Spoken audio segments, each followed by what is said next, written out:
Hey there, Russ Laggan, Vice President of Training for eXp University, and I've got something good for you guys today. In Executive Masterclass, we've got the executive of the company, which number one, actually know how to do house sales. Kind of weird when the whole executive team actually sold houses at one point or still do have touches with that kind of stuff and knows what's going on in the industry. But with that said, Executive Masterclass is about teaching you guys and talking to you guys through stuff that's going on current in the market. And right now, I'm having a flashback of my olden days. I started in the real estate business in 2005, moved from Detroit, Michigan to Tampa, Florida, and I got to learn how to build a business knowing zero people in a market getting destroyed. And for the record, if you guys didn't know or didn't hear about that, Florida was a big investor market going up into 2005. And after Katrina hit, buyers got a little nervous, and then the market started to shift, and buyers decided to just stop buying houses in the state of Florida early 2006. So I'm getting used to building the business, and it seems like every time I turn around, like number one, nothing was going on. And then when things were going on and you got a listing, the problem was as you list the house, and if it sat on the market for 3 or 4 months, the price was going down dramatically. So from peak at 2005 to mid 2007, 2008, single family residents lost 50% of their value. So your $300,000 house was $150,000, your $200,000 house was now $100,000. I know. I bought a house back then at $187,000, and when the bottom of the market, it was $90-something thousand if I put it out in the market to sell it. So, by the way, in conjunction with that, the townhouses and condos, some of them were 75 and 90% off peak market value. Now, I'm not saying that's going on now. Here we are in 2026. I'm not saying that's going on now, but what I am seeing is that there are some markets where they overinflated themselves. So you look at the market like this. This is what it should be running like, normal appreciation. And what they did is they did this. And now what they're doing is some of these markets are flattening back out and getting back towards where they should be. So a lot of these will come back around and flatten out like that. So what I don't want you to think is, I don't want you to think you're going to have this scenario where you had in Florida, where you're down 50% in home values. That is not going to happen. The main reason being is we're building up a supply of homes right now, there is a supply of buyers building up right now, pent up demand. People want to buy houses, but they've been sitting on the sidelines because interest rates are too high and house prices climbed out of sight. In conjunction with interest rates being nuts, it made it so affordability here, like the average person, it's not affordable, right? So only people that are needing to do something have been doing something. So there's a lot of people sitting on the sidelines saying, I'd buy something if I could, but I can't because this is ridiculous. But when it comes back to here, or if interest rates drop down to 5%, that puts another 4 or 5 million more people in the market that could be potential buyers because the affordability now comes into play and makes it make sense for them. So what I'm talking about is, how do you deal with this little dip right now where you're not going to get $450 for the property like they did last year? It's probably more like $4 or $375. How do you address that? And how do you work through that pricing reduction? Yeehaw, here we go. Good news is, let's start at the really high level, guys. Super high level is when you're talking about pricing with a buyer or seller, both sides you should be talking about it. The more simple you can make it, the better. There's never been a person yet that I've seen that said, I did an explanation that was so unbelievably complicated, they said yes. That's not the way human beings work, right?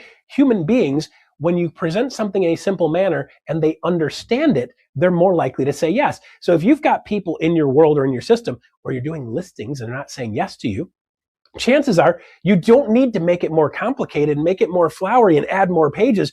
You need to make it more simple. Okay, so what I did is I learned real quick, the less information I gave them, the better off I was in being able to keep things moving in the right direction. So when I'm talking about simple, I started to go, the listing presentations that I was told to do, it was like 14 pages of stuff. And I realized when I go into talking about prices with real estate deals or with listings, I figured out that my simplest procedure was like this. I walk into the house, say hi, have them show me around the house, and we talk through a little bit about what's going on with the price and about what's going on in the market a little bit. And I would have a conversation with them about like what's important to you, right? What's important to your house? What do you love about the house? And they'd tell me the things that they love about the house. It was amazing and incredible, right? And then we sit down and I say, okay, there's 3 things that people want to talk about when I'm going to list their house. Number 1 is, what is your house worth, right? Yeah. And they're like, yeah. Okay, good. So let's talk about that. The second thing is, if we sell your house for X price, how much money do you get to keep? What does it cost you to do the house? And what do you get to net? People like that, yeah? And then the third thing is whether I'm the right guy for the job of selling the house or not. By the time we get through number 1 and number 2, you're probably already going to know the answer to number 3, but I'll be happy to answer any specific questions if you want to know, what I do to get your home sold specifically. Okay? Does that sound fair? Is there anything else that's important to you? Nope. Probably not. So what I found is that I ended with asking the question, is there anything else that's important to you? And most of the time they said no. They didn't go through a barrage of questions like, blah, blah, blah. And once in a while they'd say, well, I kind of want to know, what's your commission and so forth. Yeah, absolutely. We're going to talk about that in number 2. We can talk about blah, blah, blah. Yeah, but we're going to talk about that in number 1. So you want to get started? Let's talk about your house price.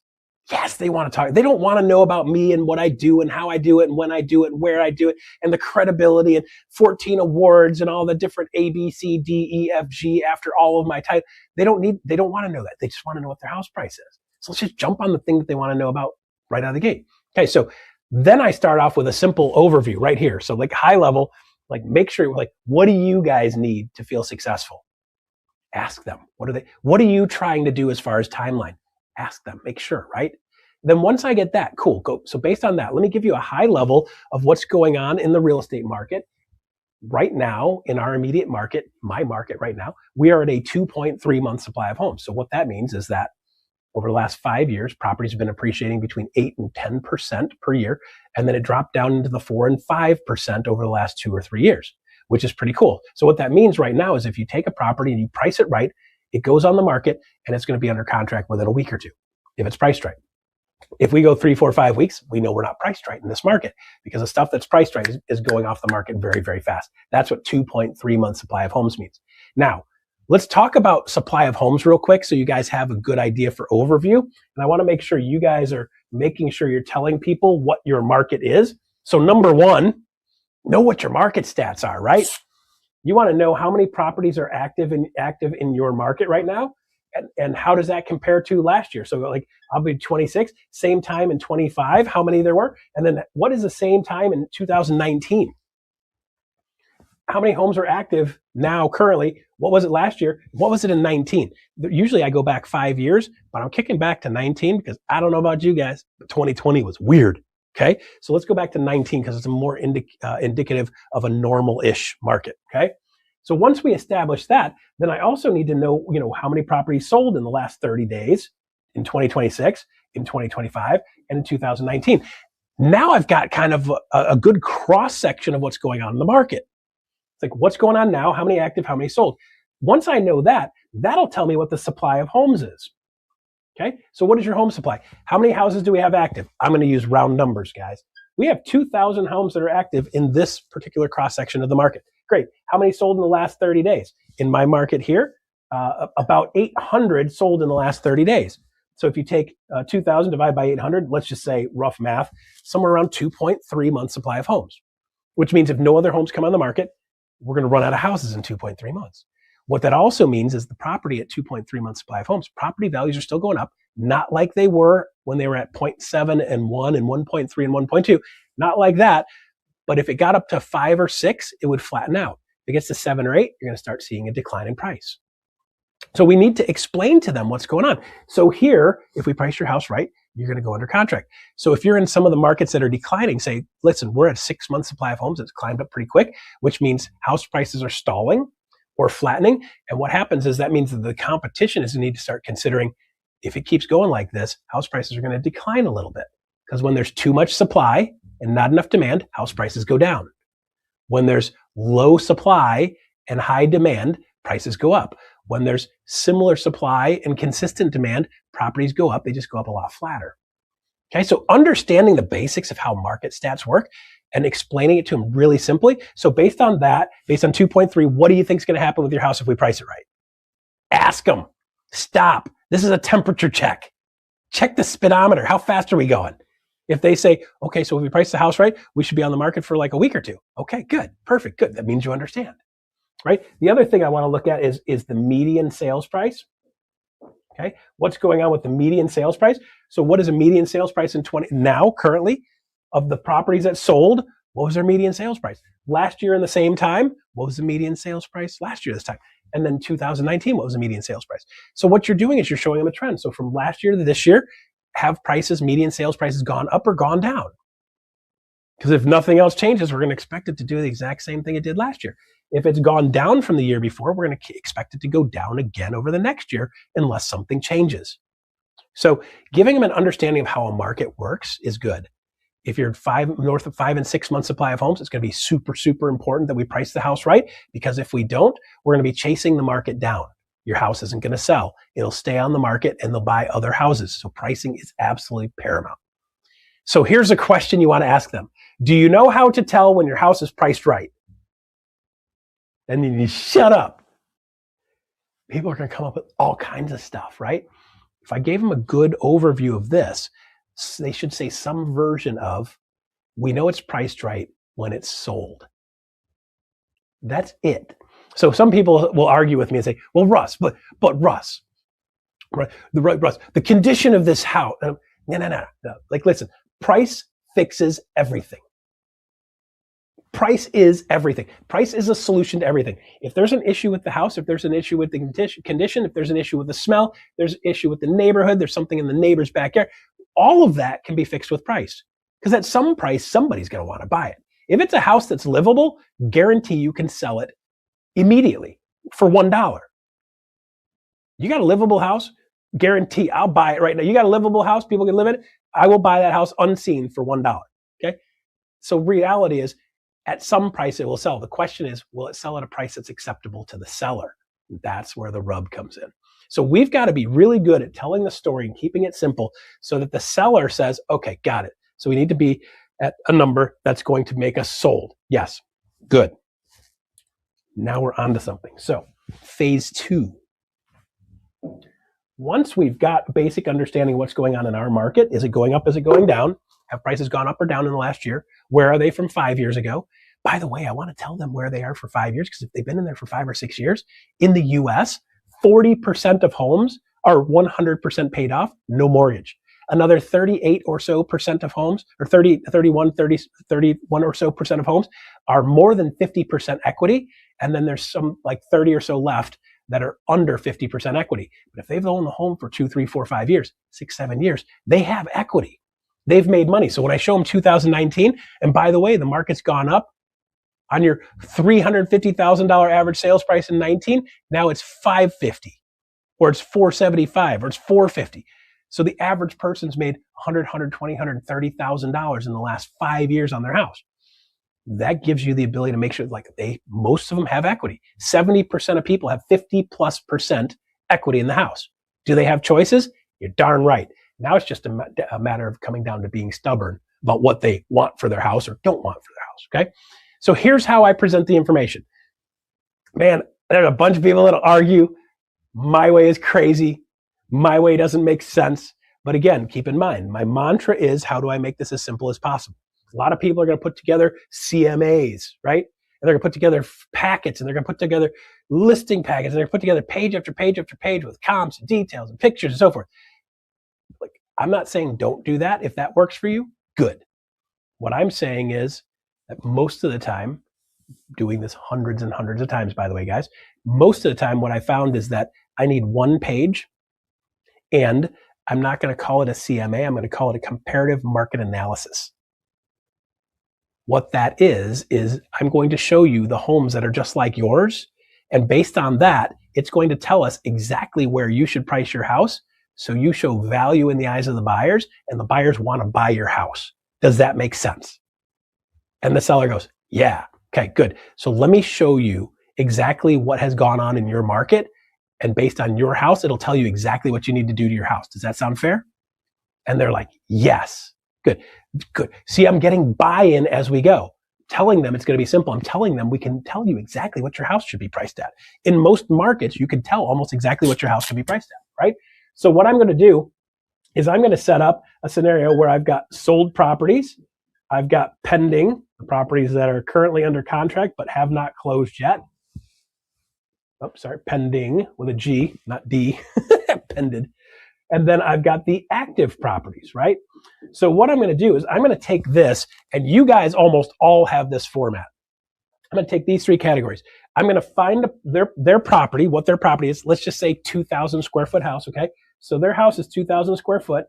I'm going to go plus or minus 10% of that house size. So I'm going to pull all the houses that are 1,800 to 2,200 square feet that are just like theirs, and then I'm going to pull them either within the square block, within the neighborhood, within a half-mile radius if the homes are all similar on various sides of the street, or within Coventry Gardens, or within Compton Woods, or within Northville Hills. All of the homes that are just like theirs in that cross section. Super important that you don't go out across major streets. You don't go into different cities. It's like I'm in Livonia. I'm not going to pull comps from Plymouth. Plymouth is way more expensive than Livonia. And I'm definitely not going to pull comps in Northville because Northville is way more expensive than Plymouth. Definitely don't want to pull, like I'm going to pull stuff within my 1 mile by 1 mile block around me because we've got like basically 1 mile by 1 mile blocks where I live. So I'm going to pull within that 1 mile by 1 mile block. And then I'm going to pull the 2 and 3 and 4 mile just for a reality check. Okay. But I want to pull as close as I can to homes that are in my immediate area, in the immediate streets, similar shopping, similar style. It takes the same time to drive places. You don't have to go across one of the major streets, right? Pull that cross section so that I've got something just like yours. So here's what I pulled for comparables. Boom, boom, boom, boom, plus or minus 10% just like yours. Some people say, Russ, do you pull 3 bedrooms and 4 bedrooms? And I'm going to pull everything that's plus or minus just based off a square foot, right? Because think about it. Everybody's like, well, Russ, 4-bedroom houses are worth more than 3. Not necessarily. Depends on the market, right? Because in this market, right here in the immediate area here, there's a lot of houses that are 1,400 square foot, 1,500 square foot, 1,200 square foot. You got a 1,200 square foot house that's 4 bedrooms. They're like postage stamps. Like nobody wants a bedroom that's a postage stamp, right? So a 3-bed in the really small houses is actually more valuable than some of the 4s, depending on how it's set up. So you don't want to make those kind of distinctions right out of the gate. I want to go similar stuff based off of square footage in most markets. Now you can get more specific, and if your market is more unique like that, you've got bigger houses with more bedrooms is good. Small houses with more bedrooms, not always, because it can completely cut up the layout. Okay. So with that said, you want to make sure you're just keeping within parameters that make sense in your market. On that front, now I'm going to say, here's the homes that are just like yours. Do you agree? Yes, this is what I pulled. So what I'm going to do is I'm going to show you all the properties that are sold just like yours in the last 30 days, 60 days, 90 days. I'm going to show you all the properties that are under contract right now, which means if your home was on the market at that price, you'd be under contract too. Did you catch that? I'm telling them where their house should be priced without telling them where to price their house. I'm telling them, here's going to show you exactly where you should be priced. And then I'm going to show you all the properties that are active, that are for sale, that are just like yours. Are you ready to go? Yeah, good. Now, I'm going to pull out of my MLS what we call the grid. In most of the matrix versions of MLS, the grid search, okay? A lot of people say, well, Russ, I want to pull a page for each one of these individual houses.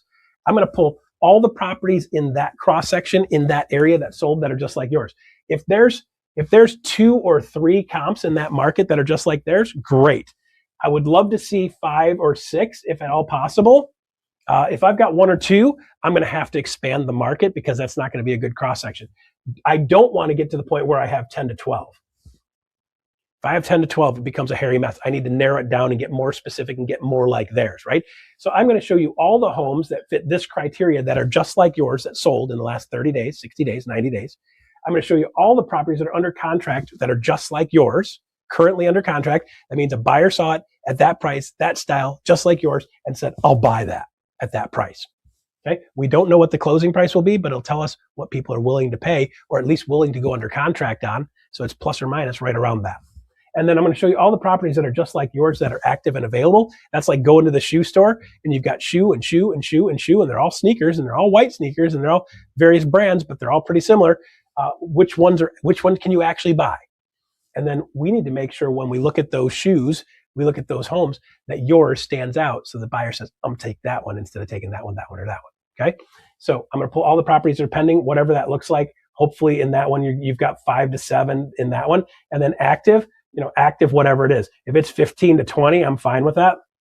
Not a big deal. It's more ideal if it's 10 to 15 at the most.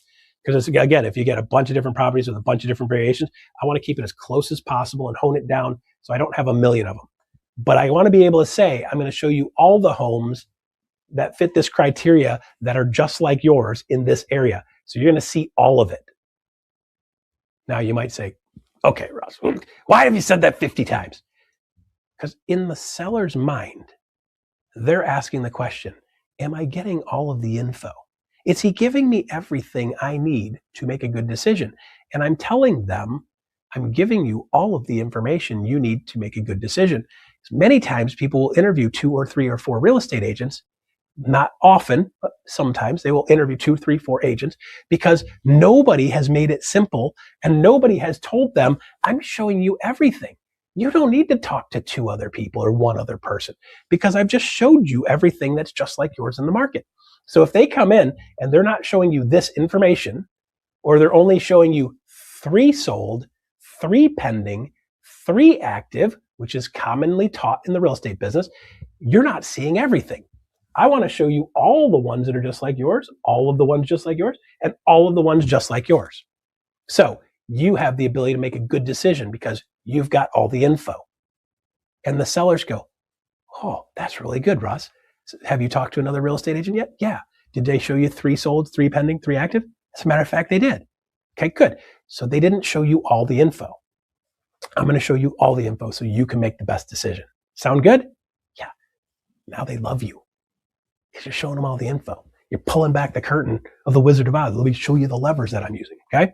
So with that said, I'm going to put this in the grid result search. So I'm going to put it all on one page and only the data. I've got the addresses, right? The status. I've got the bedroom count, the bathroom count, garage count. Does it have a pool? Does it not have a pool? And the square footage. I don't have to put a whole lot of other information. Again, I only need those basic criteria. So I can say, these are the homes that are just like yours. Size, square foot, bedroom count, bathroom count. Make sure we're clear on that. Do they have a basement? Do they not have a basement, right? Make sure we're similar homes. And I can demonstrate to them, okay, these are just like yours, just like yours, just like yours, just like yours. If I start printing out pictures of each house and photos of the interiors of each house, if I show that to them, does it make it more simple or less simple? I want them to make a decision based on the factual data, not the emotions of going, oh yeah, that's my neighbor's house. I love them. Does that change the way somebody makes a decision? I want them to look at a decision the way a buyer is going to look at the decision. They're going to say, based on this price, based on this square footage, my criteria in this area, what's the best home available? They're not going, like, they don't know the neighbors yet. They don't know about, so they're not making an emotional decision. They're just going based on square footage and price and bedroom and bathroom count, and does it have a basement or not? Does it have a 2-car garage or not? Like, that's what I want. I want 3-bed, 2-car garage, full basement between this square footage and this price tag. That's the way buyers search. So I want you to start thinking based on a way a buyer searches. Here's the information we're going to provide them. I also don't want to get them distracted. Okay. So first thing I'm going to do is I'm going to present sold info first. Okay. And here's how I'm going to present it. Based on the information and all the homes that are just like yours, here's the properties that have sold. We've got a property that's sold in your right here down the street. Do you know which house this is? Do you see that price? $350,000. And then I've got another one. Another one was $337,000 sold. And I've got another one that sold at $362,000. Those are the 3 properties that sold that are just like yours in your neighborhood. Okay. And I'm going to say, based on that, we also have these properties that are pending, and I'll walk through the pending numbers. And then here's the properties that are actually available for sale to compete with. Now, we know the pending properties. If your property was priced there and the buyers came and saw your house and it's nice, which yours is, then we know the buyers would be willing to buy that. So this tells us exactly where we need to be priced so that they're willing to buy your house. Here's the properties that are active, and I walk them through. Good. So then I get to the end of that real quick, and then I look at them and I say, based on that information, where do you think we should price your house so the buyer buys your house next? And then shut up. 2 different camps on this point. Some people say, Russ, you need to be telling them what the number is, and they need to be agreeing with it. For me, I want to educate them, show them where it should be, and then I want to look at these numbers and make sure that they understand where they should be priced. And if I do a good job educating them and keeping it simple, they understand where they should be priced. They'll say it out loud. And you go, oh, Russ, well, you probably haven't done this in a while because that's not how this normally goes. Well, I know. In an ideal world, they present this information, you show them information, and they go, oh, well, based on that, we should be at we should be at 362, right? Or based on that, we should be at 392. We're like, I want to see, are they looking at this information saying, hey, the home's just like yours sold for 337, 350, and 362. Where do you think you should be based on that information? If they give you any number that's not somewhere in that range, they didn't understand probably, right? So now if they're not giving me a number that makes sense based on what's going on in the market and based on what I just showed them, then I'm going to stop and I'm going to say, okay, I've got two conversations going on here. This is super helpful, super powerful, guys. I've got two conversations going on here. The conversation we're having now is, what should I price my house at? What you just gave me is a number that you would price your house at or would hope to price your house at, not what you should price your house at. So I need you to stop thinking like, what do I get? I'm not going to make you list your house for anything. I'm not going to make you do anything. I just want to make sure you understand, based on this information, you just said 390. The highest priced property is 362, which means there's no way you're getting 390. So I want you to say, what should you get? Based on this information, what should you get? Not what do you want to get, not would you get. What should you get? We got to separate the should and would. If you don't stop and separate that and get them to go, okay, what should I be doing? You're going to lose all the way across the board. It makes it really, really simple when you break it down like that. And then the seller goes, okay, well, I probably should be 350, but I'm not selling my house for that. Okay, cool. You know what? Based on the information we've got, that's probably a good number. So let's talk about that. Now we can get into the objection handling on the pricing, right? So if they're getting stuck on pricing, and I don't want to get super complicated with this. If you guys get stuck on this, want me to teach in more depth, don't hesitate to reach out. Guys, Vice President of Training, they want me helping teach and train you guys on some of this stuff. So reach out to me and we can meet with your group and go through this, okay? Let's break this down really simple. Somebody's not coming up with the right number. And you guys are going to see this a lot. Man, oh man, if I had $1 for every time I had somebody tell me they wanted 400 for their house, and I'm looking at the comps going like, this thing should be 200, not 4. It should be 350, should be 325. 400 is not even the ballpark. Then what I can do is I can stop and say, okay, got it. So let me make sure we're on the same page. You just told me you want to have $390,000 for your house. Yes? And by the way, guys, I'm going to draw them stick figures. Grab a piece of paper and a pen or pencil or a marker. Use a Sharpie marker on a big piece of white paper. It's easy to read, easy to see. Okay? You just said you wanted $390 for your house. Remember the active properties we just talked about? The properties that are currently on the market that are active, and there's 5 of those. You've got a property that's $375, right? You've got a property that's $380, okay? You've got a property that's $350, and then you've got a property that's $345. Now, here's the thing. Based on that information, if you had your house to sell and the 4 others that are on the market to sell that are just like yours, and their properties range from 350, 345, 380, 375, 390. If you came out as a buyer and were looking for a house and these 5, which are just like yours, were on the market, which one would you buy?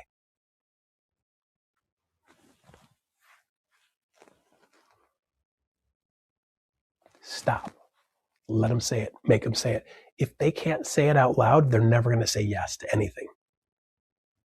And if you pause, right? And you just look at them, and then I'll look at the piece of paper. I'll have the piece of paper in front of me. I'll look at the piece of paper and I'll say, if you were a buyer looking at buying here, all things being equal, if you had 7 pairs of sneakers you were looking at, they were all the exact same Nike Air, same color, same year, same style, same condition, all brand new, 7 different pairs, and one of them was $35, another one was $65, another was $75, another $170. Which one would you buy? You're going to buy the cheapest one if they're all the same. Why wouldn't you? You go to Amazon, you see 10 of the same product being sold by 10 different people. You buy the one that's the cheapest one that looks right to you if it's all the same, right? That's how buyers find a house and buy a house. So like, listen to them. What are they saying? Okay.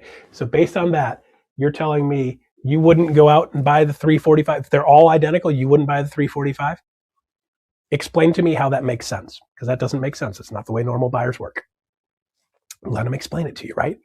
So we can go through this and say, okay, so here's the problem. You go out in the market, and a lot of times they'll be like, okay, Russ, well, you're right. Based on that, yes, if they're all the same, I'd buy 345. But mine's nicer than theirs. Got it. We'll handle that in a second. Let's make sure we're clear. So if we put your property out on the market at 390, there's other properties that are less expensive. By the way, that one or that one you would buy before you'd buy yours at 390. Yes, that's the way buyers work. And by the way, you saw the properties that were sold. The buyers agreed to that. You saw the properties that are under contract. The ones that are under 350 are the ones that are under contract. The ones that aren't under 350 are all still available for sale. So what you're telling me is if you list your house at 390, you wouldn't even buy your own house.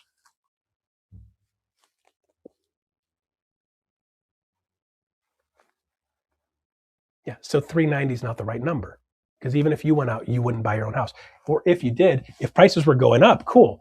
This one sells first, this one sells second, this one sells third, this one sells fourth, yours sells fifth. So if you're cool with hanging out for a couple months until your house gets sold, and let's hope nobody else lists their house under your price, that if they do, then your house goes number 6 or number 7 or number 8 or number 9 if other people come on the market, which they're most likely to do. You see, we've had 7 sales in the last 30 days, which means these houses will go and then more houses are going to come in and yours is going to still sit there. So we've got to be clear, what's the market doing? By the way, the market's been going down a little bit. So if it's 345 now, if you wait around for 6 months, it's probably going to be more like 335 or 330, maybe even 325. So are you sure you want to price at 390 and be around 6 months from now? Where you're going to sell it for 330? So as you're going through this process, you're explaining and you're working through, and then they'll say, well, but Russ, my house is a little nicer. Okay, cool. So if we got 2 houses for sale, one's 345 and it's a little nicer, and you got another one that's 345 and it's not as nice as yours. You got 2 houses to choose from. One's 345, one's 345 and nicer. Which one would you choose? You choose the 345 that's nicer. That's how we get your home sold in this market. So based on that, what should you be priced at? Most people, if they're reasonable, most people, if you've built rapport, most people, if they're being sane, they're going to say 345. Great. So now based on that, where do you think we should actually price your house to get it sold in this market? If they say 350, fine. They say 355, fine. Then I'm going to say, okay, no matter what we do, whatever we're priced at, let's go 350. And by the way, I like 350 more than I like 345. Let's go 350, because here's what buyers do. Buyers go out in the market and they pull a drop down, and that drop down is 300 to 350, and 350 to 400. If I price this at 349.9, which by the way, guys, if you're doing that, stop. That's not the way buyers search. If you buy one of these big round numbers, hit the big round number, because buyers search in big round numbers. And at 350, you're going to get hit in the 300 to 350 search. You're also going to get hit in the 350 to 400, the 350 to 400 search. You get twice as many eyeballs. And we know the more eyeballs you get on a deal, the more likely you are to get a high price. That's why exclusive sales and exclusive marketing of a property is not a good idea. It cuts down the eyeballs substantially. This doubles the amount of eyeballs. If you go 349, you only get hit in the search from 300 to 350. In the 350 to 400 search, you're the best priced property in the search. In the 300 to 350 search, you're the most expensive, but you're probably the nicest. So you want to hit these big round numbers if you can. 325 is another big number. 600 is a big number. Hit the big round numbers, either hundreds or 25s or 50s or 75s. Hit one of those big ones because it doubles up your search results. So with that said, if you're willing to price your house at 350, let's pop the property on the market. So how do we know when we've got the property priced right? Ask them.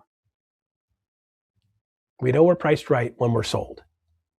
So we're talking price reductions, all that to get to price reductions. If you're not sold, you're not priced right. I've done all the marketing a professional marketing person does to get your home sold.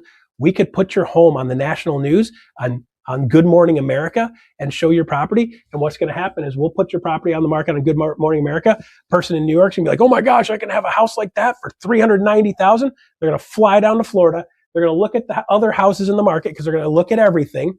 And then they're going to sell this one and this one and this one and this one. Your neighbors are going to love you. The more you market this house, the more they're going to see the other houses that are just like yours, better price, and the faster those are going to sell. But it's not going to sell your house. So we need to get your home sold. So we got to have you priced right. So when somebody comes in, they say, based on that, you're the same price and a little nicer, I'll love that house. I'll buy it. So the market talks with its feet. I learned this from Cindy Spear back in 2005, 6, 7. Amazing woman, amazing real estate agent based out of Tampa. And when she said this, it was eye-opening. The market talks with its feet. If you put your property on the market, it's priced badly, you're going to get no showings. No showings means you're not even close. If you put your property in the market and you get some showings and no offers, that means you're getting closer. If you put your property on the market, you're getting showings and you're getting offers that are acceptable, that's when you know you're close. When somebody goes under contract and is willing to pay your number and you close, that's when you know you're the right price. So if nobody's coming in the house or people are coming in the house without offers, you're not priced right. Keep moving, find out what the neighbors are doing, and make sure you compare to them. So when they look at the two properties side by side, they say, for that price, I'm taking yours. That's how you get your home sold. So long process to get you to how to price a house in the first place. And at the very end, price reduction is telling the story, setting it up, getting in the right field, getting in the right flavor, walking them through the information, and then keeping it simple. Draw them stick figures. Here's your competition. Here's what you're trying to price at. Which one would you buy? If they're being reasonable on any level, they'll go with what should you do? And then based on that, what would you do? Would you be willing to?